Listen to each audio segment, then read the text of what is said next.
Olá! Tudo certo? Tudo bem. E você? Como é que você tá? Tudo certo. Tirando meu vizinho, que tá fazendo uma festança aqui do lado de casa. Então, estamos ouvindo um pagode mal cantado desde cedo. Que é o Hum, pior tipo de pagode, né? É o pagode que não entrega aquilo que a gente espera do pagode. Mas enfim, exatamente. Você pode até ser corno tamo junto. no Uhum. pagode. Você deve ser, na Então, verdade. Você pode mas cantar se mal. for bom, Exatamente. entendeu? Mas no caso não é. Então tamo aí. Então a gente decidiu fazer o quê? Gravar um podcast pra tentar esquecer o resto da vida, os problemas que a gente tem no geral.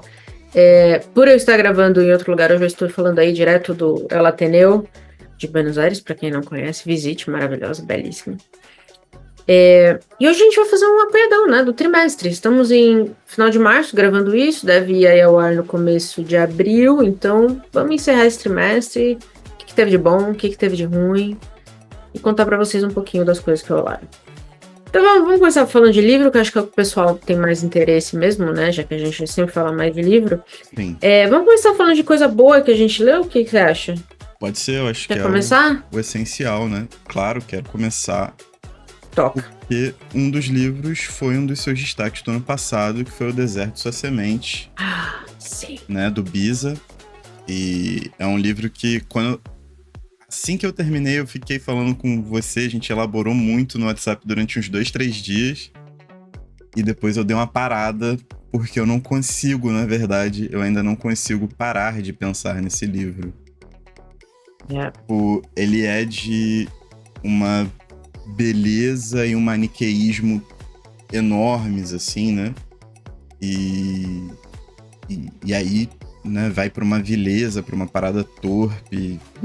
Tipo, é muito. Dá pra falar horas, né? Dá pra falar horas e É. horas e horas. E tem várias questões que me pegam, né? Que são, tipo, as questões dele traduzindo as passagens dele na Itália, assim, né? Tipo, então, várias coisinhas desencaixadas ali que podem dar vários duplos, triplos, quádruplos sentidos para Total. várias passagens que ele Totalmente. tava querendo narrar, sabe? Então, tipo, muita coisa, assim, um livraço, absurdo. Eu acho muito engraçado, né? Que vem um blurb na capa dele, ou na quarta capa, falando, tipo, a nova referência cult. Tipo, esse livro não tem nada de cult, tá ligado? Isso aqui é E literatura. ele só escreveu um, né? Ele pagou do próprio bolso, aí o livro fez sucesso. Ninguém quis publicar esse livro, que Isso eu fiquei aí. muito confusa. Porque você lê a primeira vez, ele já é tão impactante, eu fico imaginando um editor que pega isso e acha que não vai vender. Aí ele publica do próprio bolso, vende pra caramba e o autor né, comete suicídio. Então, é o único livro dele, é a única voz que a gente tem dele sobre o que aconteceu na família. E esse misto de horror com beleza, com dor, com amor, com Sim. depressão. Enfim, é maravilhoso, realmente. Que bom que você Sim. gostou, fico feliz. Pra nós que somos extremamente implicantes com autoficção, principalmente, né? Isso aqui é Então, um exemplar pra veja como fazer com fazer que. bem, né? Exatamente. Dá pra fazer bem, Dá pra entendeu? fazer perfeitamente, assim, absurdo. Um livro Concordo. absurdo. Recomendo, mas sempre com a ressalva de que esteja bem, né, de cabeça e tal. Ah, sim, sim, sim. Que é um livro que É, desperta muitos e muitos e muitos gatilhos. é Então, verdade. observe seu momento na hora de pegar o livro. Mas se tiver bem, pegue, porque é tiro certo, assim, é muito bom. É uma bela experiência. E já que você começou por um que eu te indiquei, eu também vou começar com o meu único 5 estrelas do ano até agora, que foi um dos seus livros preferidos, acho que do ano passado, que foi o Ellis Island, do Josh Perec.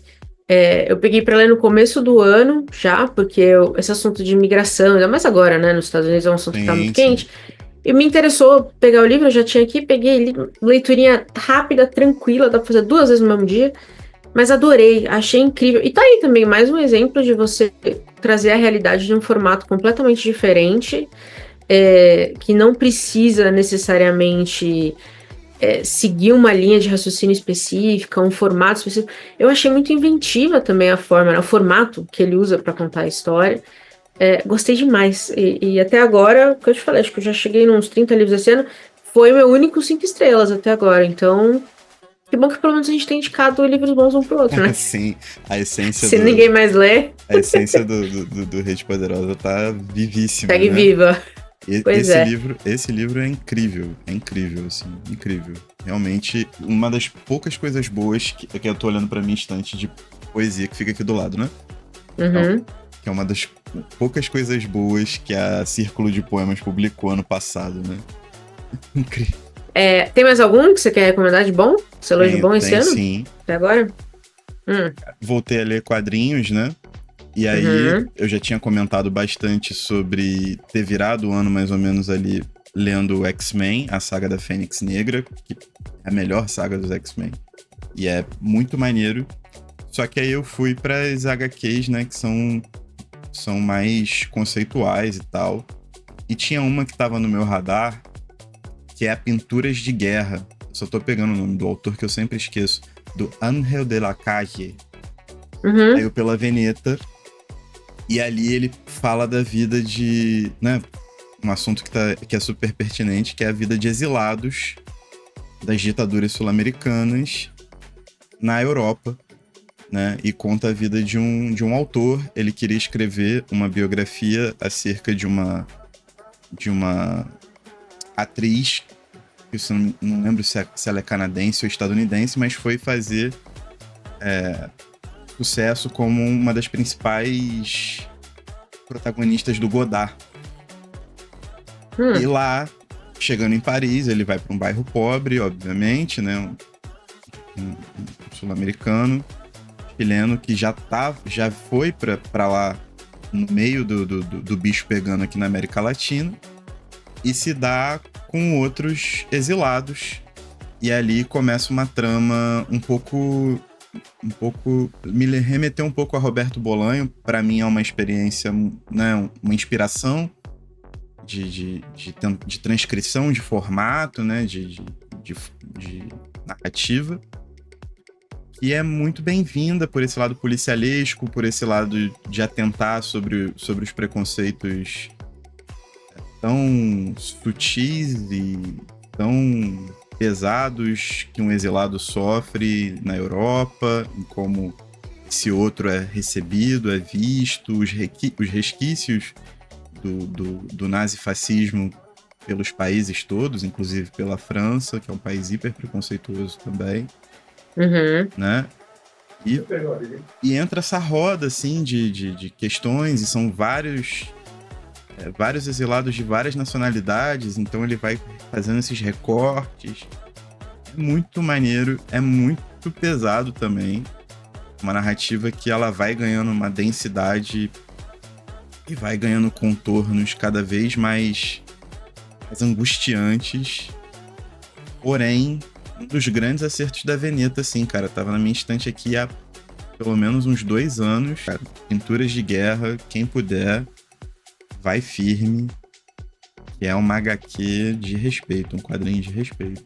Muito bom. Muito bom. Bom, já que você falou de América Latina, eu vou continuar no tema. Eu tô lendo os livros lá do New York Times, né? E além do Bolanho, um outro chileno entrou na lista, que é o Benjamin Labatut. Ou Labatut. E ele entrou com Quando Deixamos de Entender o Mundo, que eu li. Eu não sei se você já leu esse. Não li. Mas esse também é um livro muito bom para usar o formato vida real misturado com ficção, né? Então ele pega alguns dos principais cientistas do mundo, 4, se eu não me engano, entre eles o Einstein e o Schrödinger, e ele vai contar um relato sobre a vida desses cientistas, que são pessoas que precisam entender, né? Precisam explicar as coisas. Elas não conseguem simplesmente viver aquilo que está acontecendo, ela precisa ir a fundo naquilo. E muitas vezes esse processo de você questionar constantemente alguma coisa para tentar entender te joga no abismo, né? No fundo do nada, no meio do nada.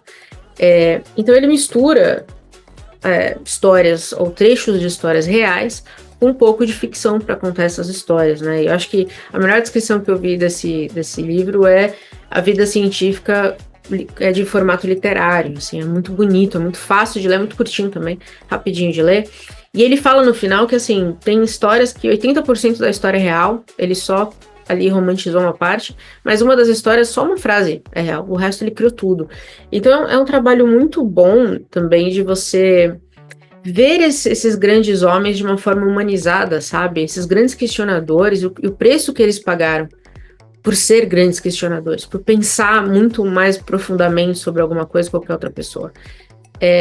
Belíssimo livro. Eu tenho uma das minhas recepções também, o livro da New York Times, então não estamos indo bem no momento. Dos que eu já li, acho que só esse entrou na minha lista de preferidos, o resto não, então vamos ver o que acontece aí até o final do ano, mas recomendo muito, assim, curtinho, introspectivo, filosófico, aquela leiturinha gostosa para um domingo à tarde, assim, quando acabar a luz, que choveu, aí, né, derrubou a luz, então acende uma vela e lê o livro, que fica muito bom o clima, assim, como um todo, sabe? Ah, maravilha. Gostei. É ótimo. Foi bem específica essa dica. Imagina. Tem mais algum? Cara, tem o outro que, assim, entra como destaque, mas eu não terminei de ler, né? Eu falei no último episódio que eu gostaria de voltar a ler Dostoiévski esse ano. Eu fiquei um ano, 2 anos sem ler. E eu peguei Os Demônios, eu terminei a primeira parte. Ainda sofro muito para retomar o ritmo de leitura, dados os acontecimentos dos últimos meses aí. Então, por várias vezes eu me peguei lendo a mesma página algumas vezes, porque Mas justo. são gatilhos de leitura que são diferentes, né? Tipo, para você ler os grandes romances de Dostoiévski, você tem que estar muito atento àquilo que ele te apresenta, conseguir contextualizar algumas passagens, e eu me propus a fazer uma leitura bastante profunda. Mas o que eu posso dizer da primeira parte finalizada, que é o que aconteceu no trimestre, é que esse cara é, tipo, absolutamente fenomenal, assim. Passa 200 páginas apresentando pessoas e ligando pessoas umas às outras com um grande telefone sem fio. Todas essas pessoas basicamente terminam numa mesma sala, numa grande discussão familiar, discussão de vila. E além da questão entretenimento e novelesca, as possibilidades filosóficas dessas falas são maravilhosas, pô. É incrível o que esse cara faz, completamente perturbado da cabeça, né? Dodói. Completamente perturbado da cabeça. Mas tá aí, livraço. Muito provavelmente bom. Daqui a 3 meses eu já terei terminado o livro. Aí você conta a segunda parte. Né, posso falar um pouco melhor. Muito bom. Eu vou falar então só meu último bom desse. Eu tive muitas leituras medianas, mas um outro que eu gostei bastante foi Impostora, da R.F. Kuang. Eu já li A Guerra da Papoula, que é o primeiro livro de uma trilogia dela, baseado na Guerra Chinesa, do ópio, né, na Guerra do Ópio na China. E eu já tô com o Babel, que fala muito sobre o trabalho de tradução em Oxford, tem um tom meio academia que me interessou. Impostora é basicamente uma moça, 2 amigas que são escritoras, estão juntas um dia enchendo a cara e uma delas engasga e morre. E essa que morreu, ela era muito famosa. Tudo que ela publicava era um sucesso. Assim, ela era um fenômeno, né, do mercado. E a outra não conseguia publicar nada, vivia recebendo não, ninguém curtia nada do que ela publica. E aí ela descobre que a amiga tinha um manuscrito finalizado, que ainda não tinha sido enviado para ninguém. Ela presumiu e ela assume esse manuscrito e publica no nome dela, e é um sucesso, como é esperado. E aí o livro vai lidar com as ramificações disso. Não é o primeiro livro que fala desse tipo de coisa, né, de você assumir meio que a identidade intelectual de outra pessoa. O final, não gostei do final, achei o final um pouco caricato, mas eu gostei da forma como ela também coloca nessa conversa a questão de raça, né, porque ela é uma mulher asiática, ou descendente de asiáticos, e só que a história tem um pouco a ver com isso, então meio que casa, só que mentira, a autora original era asiática e estudou uma história da China, e essa amiga dela é branca. Só que o nome dela pode ser ambíguo, sabe? Então ela é levada, vamos dizer assim, a usar essa ambiguidade a favor dela, que é uma questão que o mercado livreiro tem visto bastante recentemente nos Estados Unidos, né? Autores, até atores e atrizes também, né? Que talvez tenham um pezinho ali em outro lugar, que tem ali um pouquinho mais de sabor, forçar um pouco a mão nisso para poder sair como, não, claro que eu posso falar espanhol nesse livro, né? Um terra americana, assim, sabe? Uma coisa meio nesse nível. Então eu gosto da forma como ela abordou muito essa questão de raça dentro do mercado, sabe? Que o mercado, muitas vezes, tentando ser inclusivo, ele acaba piorando certas situações e sendo incrivelmente racista. Então, ela é uma boa escritora, eu acho que ela é uma escritora da atualidade pra gente acompanhar. Ela escreve de tudo, já tem livro novo dela vindo. Então, eu vou dar conta de Babel ainda esse ano, mas Impostora eu gostei bastante. Como eu disse, final, menos. Mas o grosso do livro, a carne do livro, tava boa. Alguém me falou Fala, dessa autora. Alguém te... É? Me falou bem também. Vou anotar É? aqui. Tendo falado bem de algumas coisas, teve alguma decepção marcante de leitura esse trimestre? Pô, decepção, não tive. Acho que foi um livro até que você me mandou, que eu achei interessante, mas não consegui entrar na vibe, que é o A Consulta, da Folkmer. Tá bom, da alemã, que é meio que um... Tá aqui do lado. É quase que um capítulo inteiro, é um parágrafo todo com o livro, né? Uma Isso, coisa... uma sessão de terapia, né? Tipo, eu achei maneiro, eu achei algumas questões interessantes e tal, mas não me pegou o ritmo, os gatilhos que ela colocou. Não chega a ser uma decepção, mas foi a minha leitura mais ok no ano, assim, se eu fosse destacar algo. Ah, tá bom, pô. Vai ser uma leitura ok, tá bom, razoável. Já tem outro dela, publicado aqui também pela Fósforo, esse eu não li ainda, mas eu acho que é na mesma vibe. Bom, da minha única decepção até agora, uma das, né, que eu tô lendo essa lista aí do New York Times, foi o Bel Canto, da Anne Patchett, que é uma atriz super premiada, que falam que, né, tem que ler, não sei o que lá. Eu já tenho mais livro dela aqui, mas resolvi começar por esse, porque tá na lista. E conta a história de um grupo de pessoas de vários países que vêm para um país da América Latina, ela não especifica qual, e aí eles vão comemorar o aniversário de um grande industrial japonês, com uma cantora de ópera belíssima e tal. E aí a casa é invadida por uma guerrilha e mantém todos de refém enquanto faz exigências para o governo. O vice-presidente é quem está coordenando essa festa, porque o presidente não queria perder a novela. Então daí você já entende, você entendeu? O que é uma senhora de 60 anos escrevendo sobre a América Latina lá dos Estados Unidos. É um tonzinho diferente, né? Então ela vai contar sobre os guerrilheiros, que eles têm sonhos, eles têm... Né, uma das guerrilheiras tem uma voz belíssima também, aí canta junto com a cantora de ópera. E vira uma coisa assim, parece quase uma fantasia, só que situada, sei lá, no Peru. Só que mal feita. Enfim, vamos encerrar os livros. Sim. E vamos falar de filme. Vamos falar do Oscar, que a gente não fez o vídeo do Oscar esse ano. Mas a gente assistiu uns 15, 17 filmes dos principais indicados. E nós temos muitas opiniões. Diversas, pois é. Vamos começar então pelo mais longo, o Brutalista. O que você achou? Longo, muito longo. E cansado. É aquela parada, né? A gente viu Tar, que é um filme que brinca com uma personalidade ficcional, mas totalmente pensada para a nossa realidade material, né? Transpor, para quebrar essa quarta parede, essa coisa toda, né? Entre ficção e vida real. E o Brutalista tem um pouco disso, né? O nome do protagonista que eu não lembro, não fui pesquisar nesse ínterim também, porque o filme é completamente esquecível. Ele é de uma outra personalidade, de um cientista, alguma coisa assim, não é de um arquiteto, né? Refugiado, etc. Ele tem uma outra ocupação, então tenta fazer um pouco dessa brincadeira, dessa dualidade de certa forma, tenta recriar um pouco dessa coisa. Só que aí você tem um filme que é genial, que é Tar, absolutamente genial.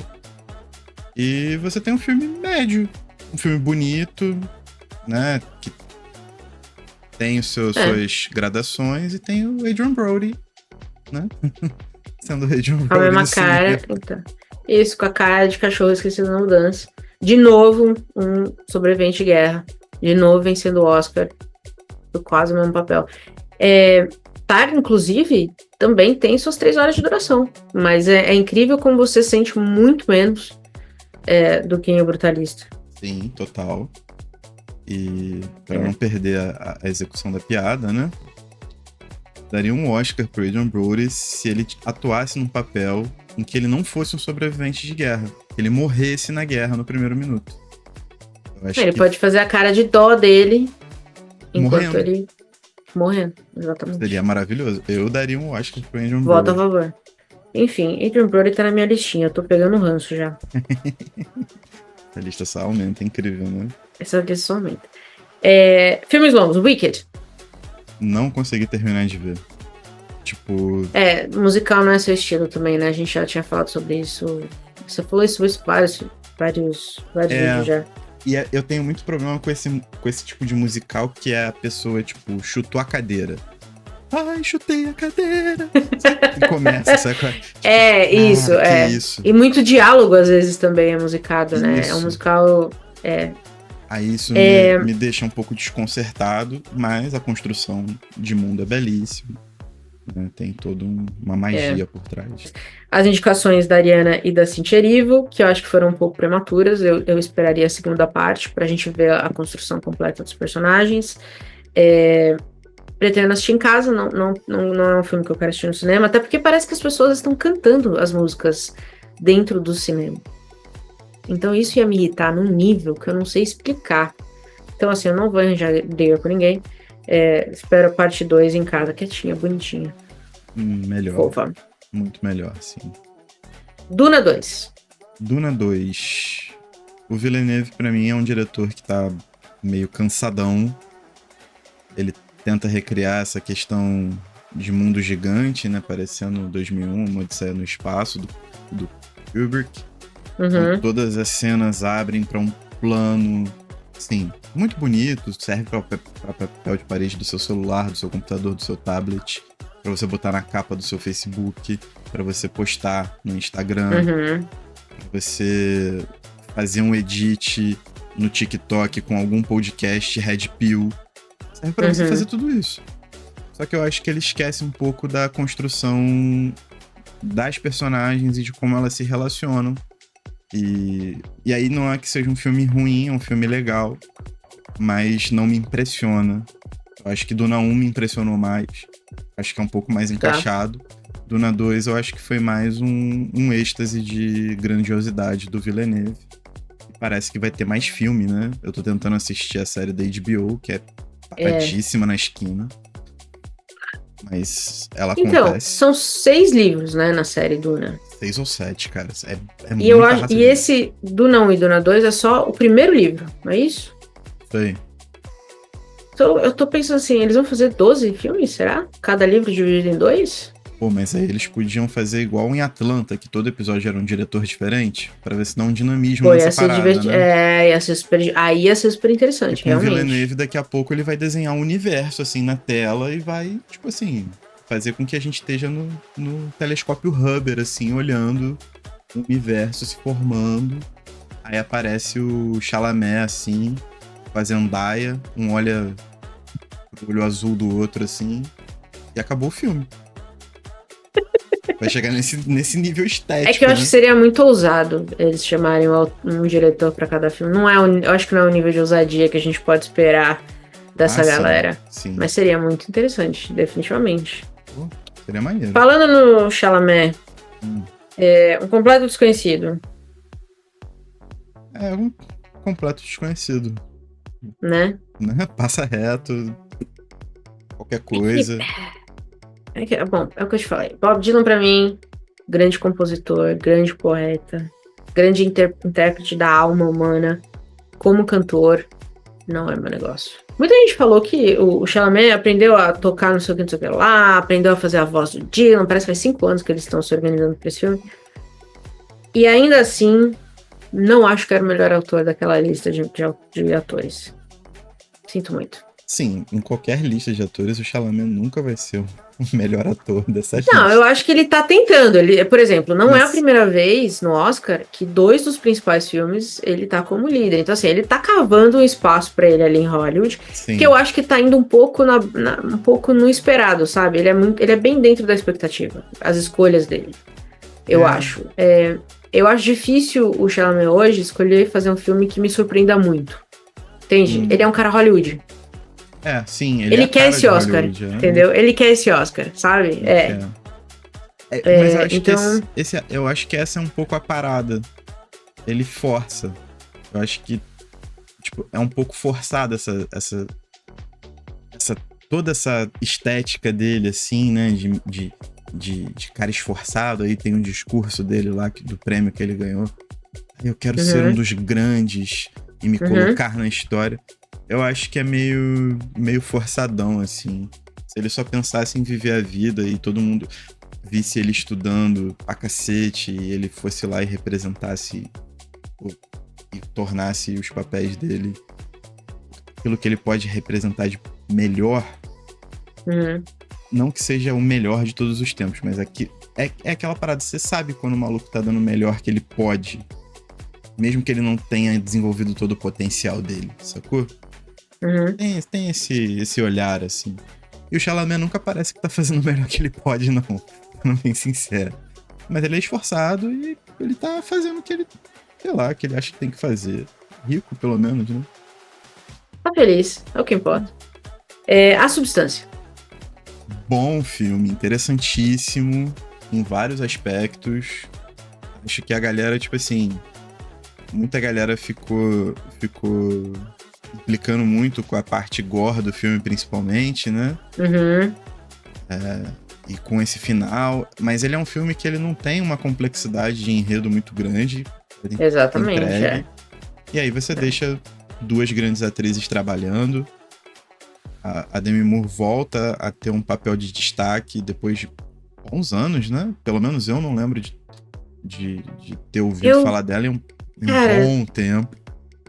Striptease? 96? Talvez? Seja ter sido o último. Não, de grande filme, sim. Eu confesso que eu nunca achei ela uma grande atriz. E ela me surpreendeu em A Substância. Sim. Mas não acho que por exemplo, eu acho que a Margaret Qualley, que deveria ter sido indicada com a coadjuvante. Concordo. E talvez levado. Concordo. Só dizendo. É uma atriz melhor do que a Demi Moore. Eu acho assim, a Demi Moore, quando ela ganhou o Globo de Ouro, não sei se acompanham, mas o discurso dela foi: eu nunca ganhei em 40 anos de carreira, é meu primeiro prêmio. E aí eu fiquei pensando nos filmes dela que eu já tinha assistido, dei uma fuçada na filmografia e falei: bom, amiga, eu acho que tem um motivo. Sim. Nesse caso específico, sim, eu acho que tem um motivo. Ninguém vê um filme e fala: porra, mano, esse é o primeiro filme realmente dela que a pessoa fala: porra, a Demi Moore entregou. Não é uma grande atriz, né? Não é a melhor atriz que os Estados Unidos já produziram.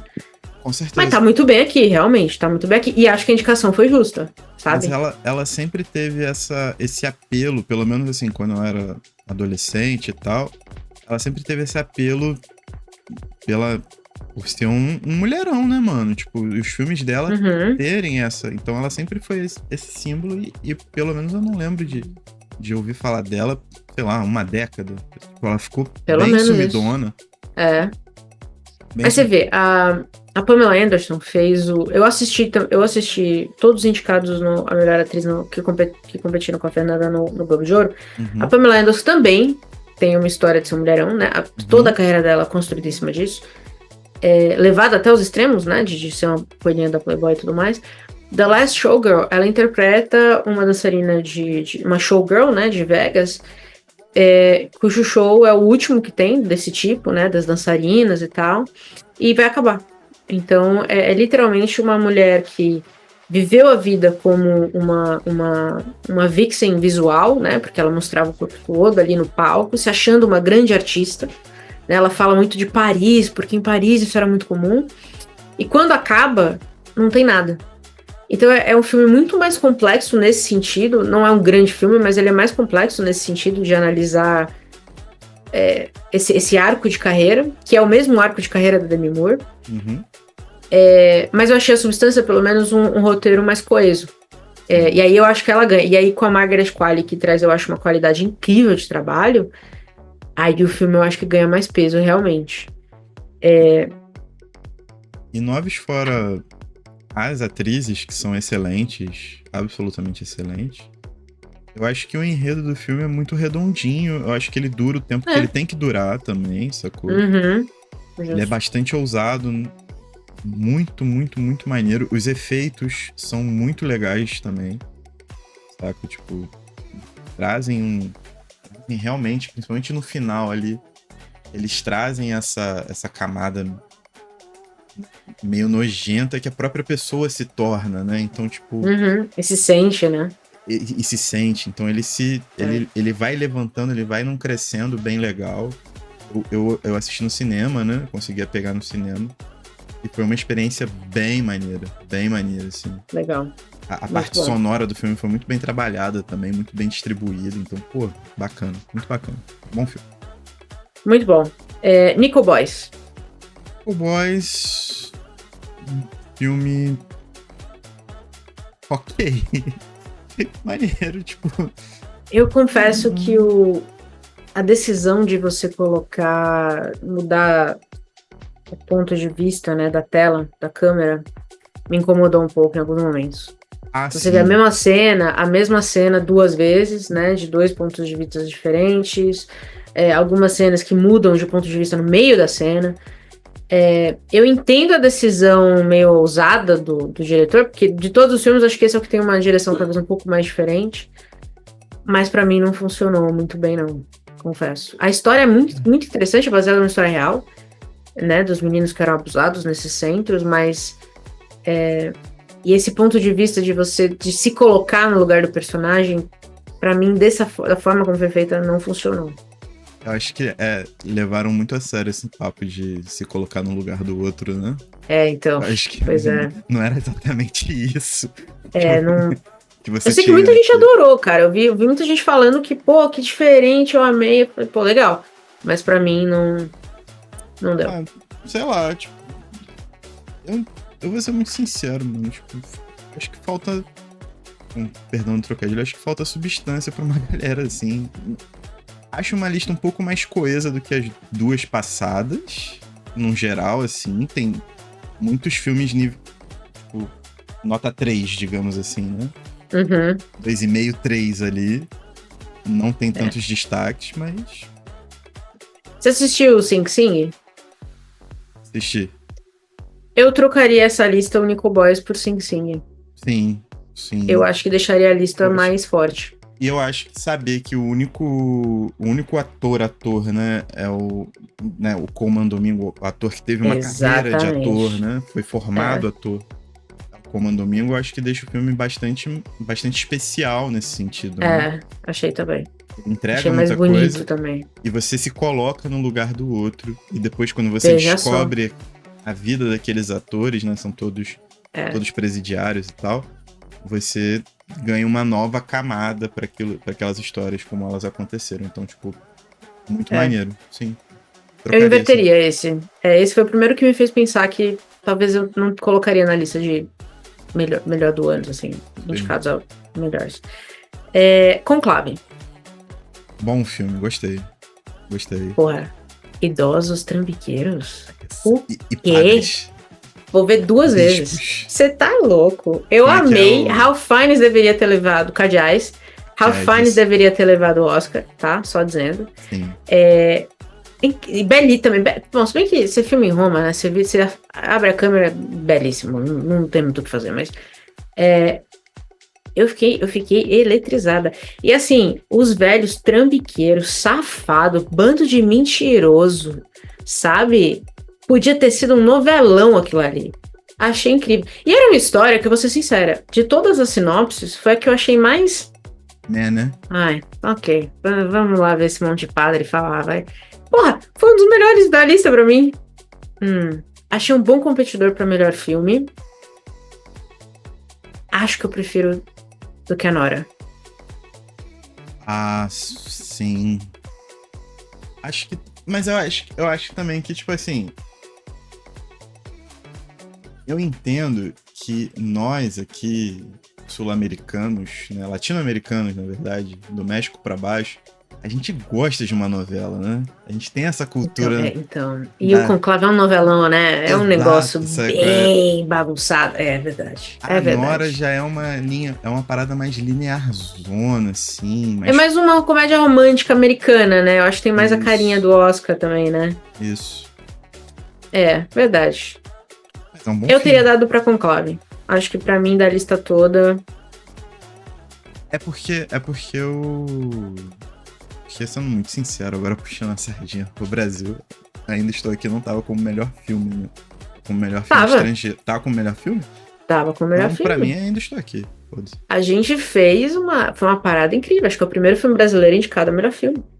E tinha que ter levado. Fudido. De tudo que E olha, passou, foi tinha a que ter primeira levado. vez, olhando a lista toda, que eu achei que tinha. E não só eu vi muito crítico falando que tinha chances reais de melhor filme. De Sim, fazer o que Parasita fez. sim. É que eu também acho que depois de Parasita, eu não sei se Hollywood vai mais fazer isso. Eu acho que eles vão É, indicar, mas não sei se eles vão dar o prêmio. Porque Parasita abriu muita conversa, né, sobre a questão de Hollywood, como Hollywood se vê e como o mundo vê Hollywood. E eu não sei se eles estão a fim de ter essas conversas, entendeu? exatamente. Mas já que falamos de Ainda Estou Aqui, toca o barco. É um filme que talvez todo mundo que é da nossa geração, assim, né? Nasceu no final dos anos 80, final dos anos 90.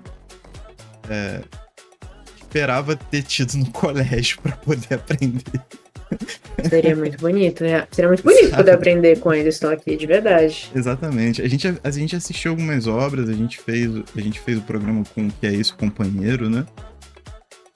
Baseado no livro do Gabeira, em que, curiosamente, também tá a Fernanda Torres.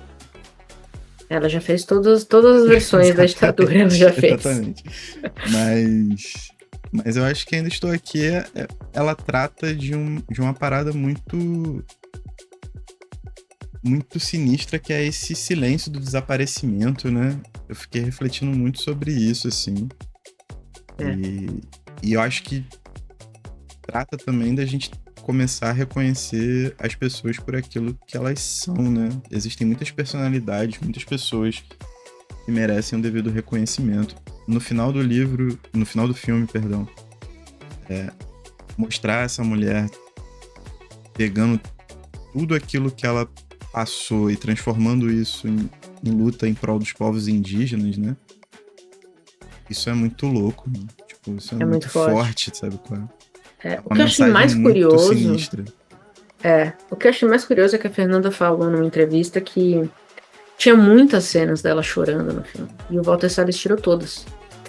E eu fiquei pensando depois, que decisão maravilhosa, porque deixou o filme mais forte, porque não, essa coisa dela não conseguir ter a catarse, né? Dela não. A gente nunca vê. E a americana adora também, né? Uma gritaria, um escândalo. Ela não consegue ter isso, ela não. Ele tirar visualmente essas cenas, eu acho que foi incrivelmente acertado, porque deixou no ar a tensão, né? Aquela necessidade, sabe? A falta, nem a catarse você conseguia ter. Você não tem notícia, você não sabe o que aconteceu, mas nem chorar você consegue. Houve muitas polêmicas, assim, levantadas sobre os filmes que falam sobre a ditadura e tudo mais, né? Mas falar isso, né? Fazer um filme sobre a ditadura num país que não se resolve com a ditadura, vide julgamentos que estão tendo por agora, né? São resquícios diretos dela. Uhum. Já é um ponto muito grande por si só. E esse filme ter reconhecimento e apoio internacional também joga luz sobre essa questão. E muitas das vezes a gente só olha para as nossas coisas a partir do que é apontado de fora, né? Então talvez isso ajude um pouco a E uniu começar. muito a América Latina. Eu vi tweets de gente no Uruguai mostrando a sessão, que a galera aplaudiu loucamente no final. Eu vi Sim. tweets de mexicanos que falaram que saíram destruídos do filme. Eu acho que mostrou ali para uma América Latina que também não é muito. O Brasil normalmente é meio que o patinho feio, né? Meio afastado da América Hispana. Mostrou que a gente vive realmente a mesma história, sabe? Que esse papinho aí de hispano, lusófono, só separa uma história que é basicamente idêntica. Exatamente. Então eu achei muito bonito isso. Essa força que criou, assim, o discurso que eu acompanhei no Twitter foi, pelo menos na minha bolha, foi belíssimo sobre Ainda Estou Aqui. Só por isso eu acho que já ter levado. Exato. Mas o americano não liga pra América Latina, então não tinha como mesmo. Mas Fernanda merecia o Oscar de melhor atriz.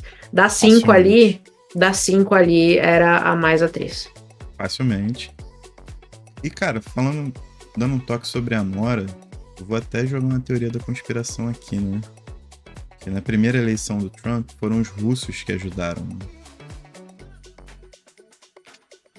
É o que dizem, Você né? entendeu onde eu quero chegar já e com o que certeza dizem, nossa audiência né? também. Então quem assistiu a Nora sabe que tem ali uma presença russa muito forte. Diários de Inclusive Anora, um né? ator russo indicado a melhor ator. Que não entendi a indicação, mas ok, tamo junto, vamos em frente. Então já que estamos falando, é que eu queria deixar a Nora pro final porque venceu. Sim. Emília Pérez. Pô, sei lá, um desastre, mano. Uma das piores paradas que eu já assisti na minha vida. Gente, Real, que assim, surto coletivo, né, cara? eu não sei o que as pessoas pensaram quando produziram aquele filme. Que surto insano. E a defesa daquele filme depois, da forma como foi. A melhor parte do filme é a Zoe Saldanha, apesar de eu ter meus problemas com ela. Fora isso, eu não consegui. E ó, vou te dizer um negócio. Quando esse filme saiu em Cannes, ganhou vários prêmios em Cannes, eu lia de todos esses filmes, talvez, o de Emília Pérez era o que tinha a proposta mais interessante pra mim. Que sabe, a ideia de um cara que é macho, violento, virar uma mulher trans, mas não conseguir ficar... Sabe, a sinopse do filme era muito interessante. E Cannes, quando saiu de Cannes, ganhou um monte de prêmio, eu falei, porra, legal. Foi quando eu coloquei na minha lista pra assistir. Mas assim, desastre. As músicas, uma pior do que a outra. Man to woman, or woman to man. Man to woman. From penis to vagina. Ninguém canta nesse filme. Eu não sei porque que eles fizeram um musical e não chamaram cantores. Tentaram com a Selena Gomez, mas coitado. Aí você tem que chamar um cantor que canta bem. Então, assim, não tinha condição disso ser um musical. Essa é a realidade. Mas beleza, tamo aí. Pô, Ok. não tinha condição de ser um filme, né? Enfim. Da lista toda, acho que facilmente o pior, né? Facilmente não. De longe, assim. De longe, Tipo assim. Um dos piores que eu já assisti na vida real, mano. Tipo...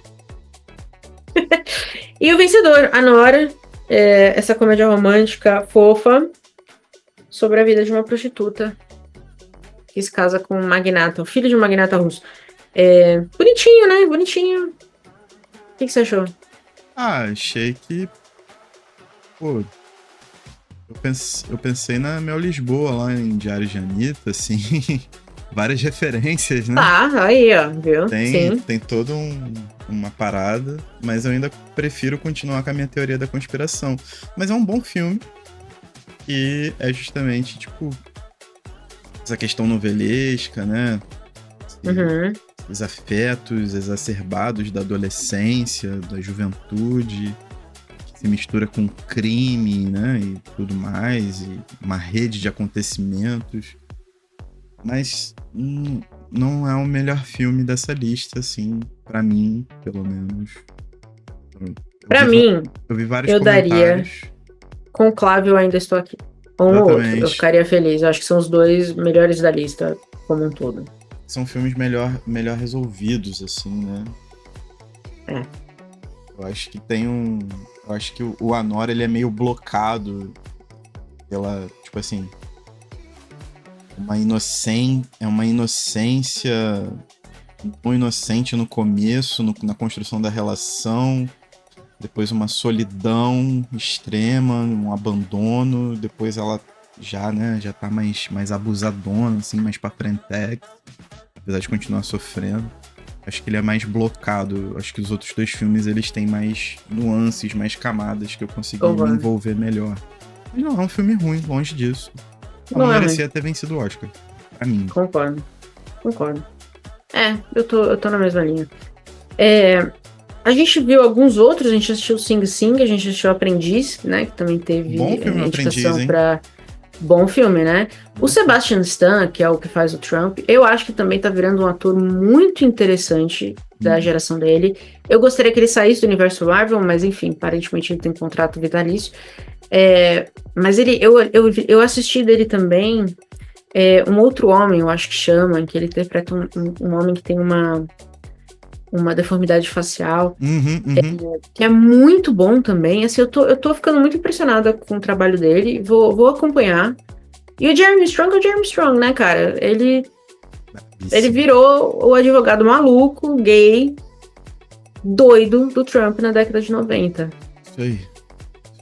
E dá um show, assim, ele não ter...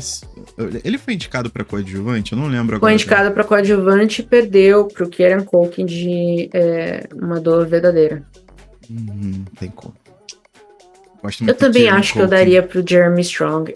Eu gosto também do Kieran Culkin. Uma Dor Verdadeira, bonito filme, muito sensível. Mas eu acho que o Jeremy Strong tava... Da lista ali, ele tava muito forte. Tem demais, assim, tá muito bravo. Mas acho que o dele vem, viu? Se ele continuar nessa toada, o dele vem. Ah, sim, com certeza. E acho que é isso. De Oscar é isso. Contem pra gente o que vocês assistiram, o que vocês acharam de Emília Pérez? Eu tô muito curiosa. Eu quero ouvir muita opinião das pessoas sobre Emília Pérez. Todo mundo que assiste, eu pergunto, e aí, o que você achou? Porque é um filme que eu tô querendo entender, mas ainda não consegui. E o que vocês leram de bom, né? A gente falou aí, passando um tempinho falando de livro também, alguns livros bons, algumas decepções. Contem tudo pra gente. Daqui 3 meses a gente volta com mais um resumão aí, se acontecer alguma coisa nesse próximo. Se a gente ler alguma coisa nos próximos 3 meses, que é sempre tá sempre no ar, não sabemos. Exatamente. E se a gente assistir alguma coisa também não sabemos, mas a gente volta aí pra contar pra vocês mais 3 meses de leitura e filminhos. O que teve de bom? Justo? Justo. Se a gente não tiver assistido nada de muito interessante, eu prometo que daqui a 3 meses eu venho aqui fazer um apanhadão de todos os Ilhas da Tentação disponíveis nos streams. Eu estou Muito maratonando e olha... Você já chegou no Montoya? Tô chegando lá. Tô indo nos anglófonos. Montoya virou ícone, hein? Tá, então tá aí. Se vocês não verem mais a gente nos próximos 3 meses, saibam que o Caio está empenhado nesse projeto maravilhoso. Sim. E voltaremos em breve. Simplesmente o melhor formato de reality show do universo. Não tem como você ter candidatos mais imbecis e estúpidos do que um casal que quer provar se o amor é verdadeiro. Mas não só isso, mas se metendo no meio de um monte de gente bonita e gostosa que tá querendo te pegar. Exatamente. Excelente prova de fidelidade. Isso. Pois muito bem, voltamos daqui a um tempinho. Estamos seguindo a nossa toada de um vídeo por mês. Então aguardem em breve, vamos tentar dar uma animada nisso, mas em breve voltamos falando mais de livros e filmes e o que mais a gente quiser falar. É isso. Então, e tchau. Tchau.